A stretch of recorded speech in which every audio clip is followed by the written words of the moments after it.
Hello, this is Dr. Jazairi. This is part 6 of my coronavirus update. For those of you who have been following with me, I've been talking about how I've been looking at the data and there's really no clear pattern emerging. Initially we thought that only the people in the older age group are at high risk, but now there have been a lot of people in the 20 to 40 age group that have died from the coronavirus. And it's interesting because I interviewed Dr. Fauci yesterday or 2 days ago, and he said the same thing, that he doesn't know why the data is all over the place. I still think that vaping is something that we haven't looked at. I've been asking everywhere. I've been posting comments, but everybody says great observation, but nobody's tested it. So if you do vape, please don't. If you smoke, please don't. If you have asthma that's usually not well controlled and you just let it go by, please get it under control. If your diabetes is under control, all of this stuff will increase your chance of death. So please take care of that. There's a lot of talks about this micro droplet theory now. So for people who don't know, in Japan they did these studies where people sneezed, and initially all the particles went down at about 6 feet and they went down on the floor. But these micro droplets, which are they're micromillimeter droplets that stay in the air, and they can last for I guess an hour, in air. Keep that in mind. We have never looked at this before. So this is not that the coronavirus is somehow more devious and it stays. I mean, every time you cough or sneeze, these micro droplets come out.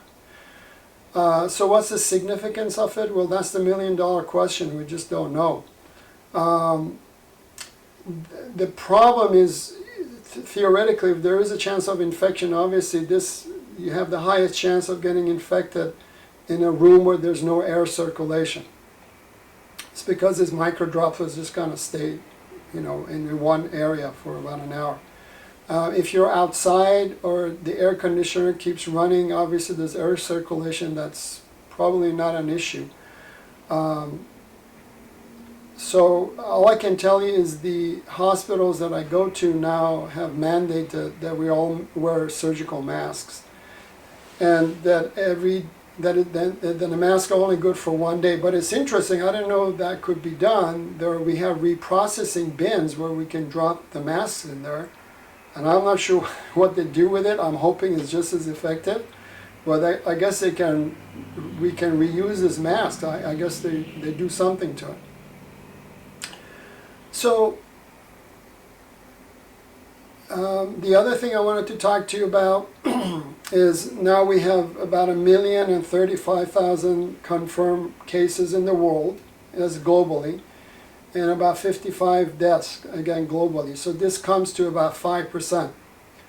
And as you know, the death rate, they thought it was about 4.5. So it hasn't gone up slightly as I expected. But the actual death rate is probably less because there are a lot of asymptomatic patients that never get tested. And again, the best data we have is the Diamond Princess cruise ship, because there were about 3,700 people in there.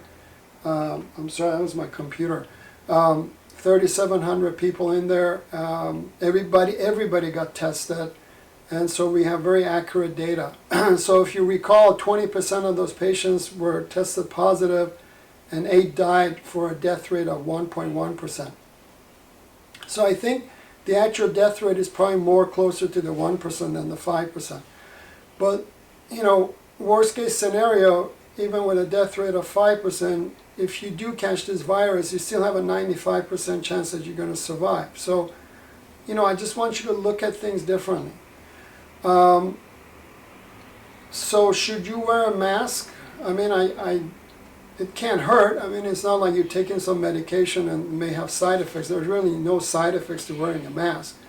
The problem is finding them, It has to be an FDA approved mask to make sure that it does provide adequate protection.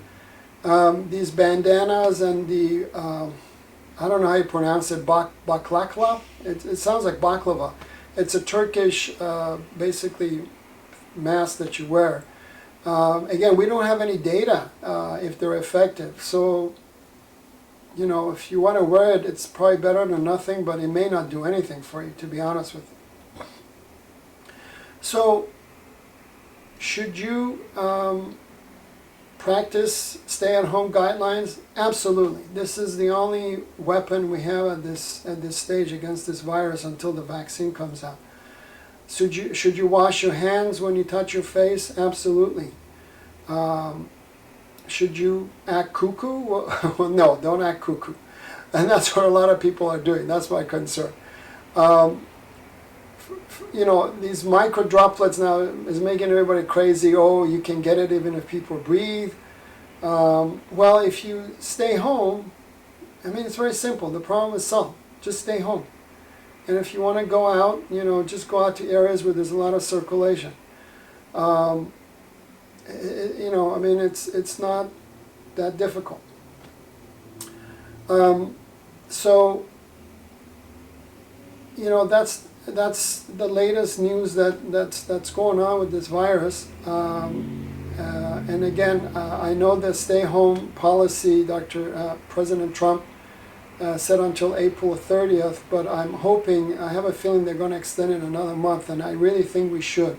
We should really do this until end of May, and by then we should be, you know, over this. So I do, so you know, stay safe, take care of yourself, don't stress out. Stress will decrease your immunity, and this is not the time to have a compromised immune system. I'm also going to post a video on hand washing. I know there's a lot of them out there, but as a surgeon, I think I can add some more pearls to, it's not only the 20-second, there's a lot of fine details to that. And I'm going to post it, I think it'll be up here. So I'll post the link to it. And, you know, I'll post more videos as more data comes up. So take care, be safe, and I'll talk to you soon. Thank you.